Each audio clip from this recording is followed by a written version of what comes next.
Assalamualaikum warahmatullahi wabarakatuh. Saya Robiatun Ismatika akan menjelaskan tugas P1/3.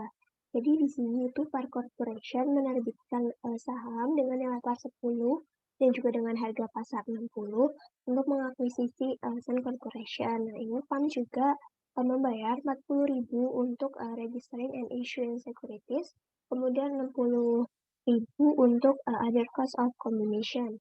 Nah, yang pertama diasumsikan Vitamin ini menerbitkan 25.000 lembar saham. Untuk jurnalnya, yang pertama untuk mencatat penerbitan, itu di debit investment itu ada 1.500.000 dari 25.000 lembar dikalikan $60.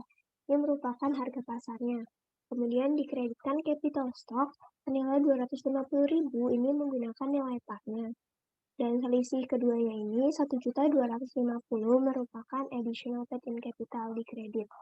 Nah, untuk jurnal yang kedua, untuk mencatat biaya-biaya yang dikeluarkan. Yang pertama itu ada di debit investment expense ada 60.000, kemudian additional paid-in capital 40.000. Ini merupakan biaya dalam menerbitkan saham itu tadi dan dikreditkan cash 100.000. Nah, untuk jurnal yang ketiga itu untuk mengalokasikan investasi 1.500.000 kepada identifiable net asset. Nah, untuk cash, inventory, ada current asset, land, plan, terus liabilities, ini angka-angkanya diambilkan dari ini, kan fair value. Kemudian dikreditkan investment yang tadi 1.500.000.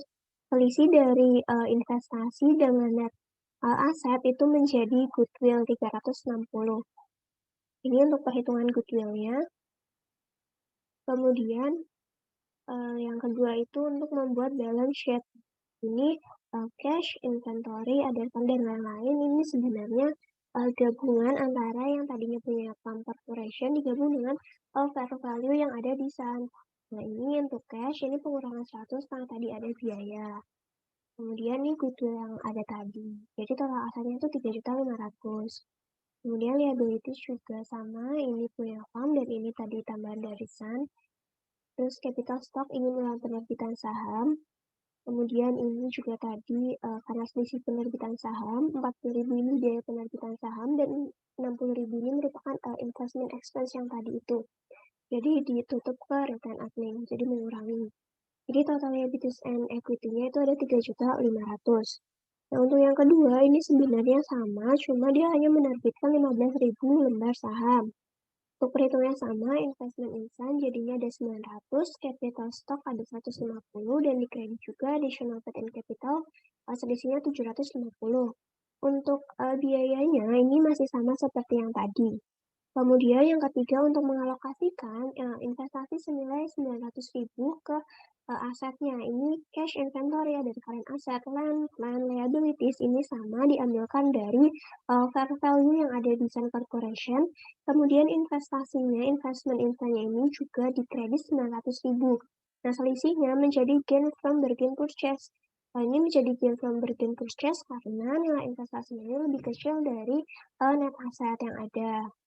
Ini untuk perhitungannya. Kemudian balance sheet-nya juga sama seperti yang tadi, punyanya si Tom digabungkan dengan punyanya si Sun. Ini karena ada pengurangan biaya, jadi total asetnya ada 3.140. Liabilities and equity-nya juga 3.140. Nah, ini yang berbeda di return earning, ini ada tambahan 240. Ini merupakan dari gain from bargain purchase tadi. Ini akan menambah return earning. Kemudian untuk soal yang P1/4 di sini Pablo Corporation itu mengakuisisi Diego senilai $250.000. Nah, ini Pablo membayar cash 50.000 dan sisanya itu dia menerbitkan wesel 10% 5 tahun. Nah, untuk yang pertama, untuk mengalokasikan kita hitung dulu.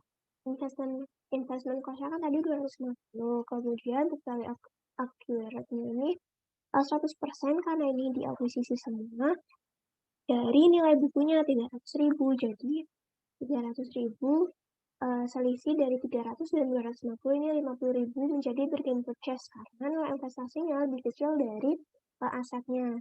Nah, untuk alokasinya ini cash, receivable, inventory, land, building, equipment, account payable, other liabilities ini juga sama diambilkan dari fair value-nya si Diego Corporation.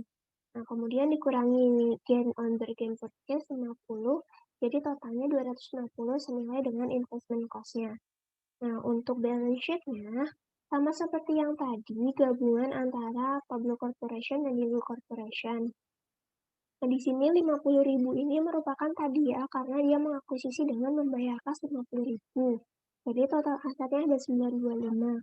Kemudian liabilities-nya ini ada tambahan not payable tadi karena dia menerbitkan wesel 10% 5 tahun, ini ada tambahan 200, jadi total liabilities-nya 475. Dan di sini juga ada tambahan 50.000 ini dari tadi yang ini gain on bargain purchase 50 menambah return income, jadi total liabilities equity-nya 925.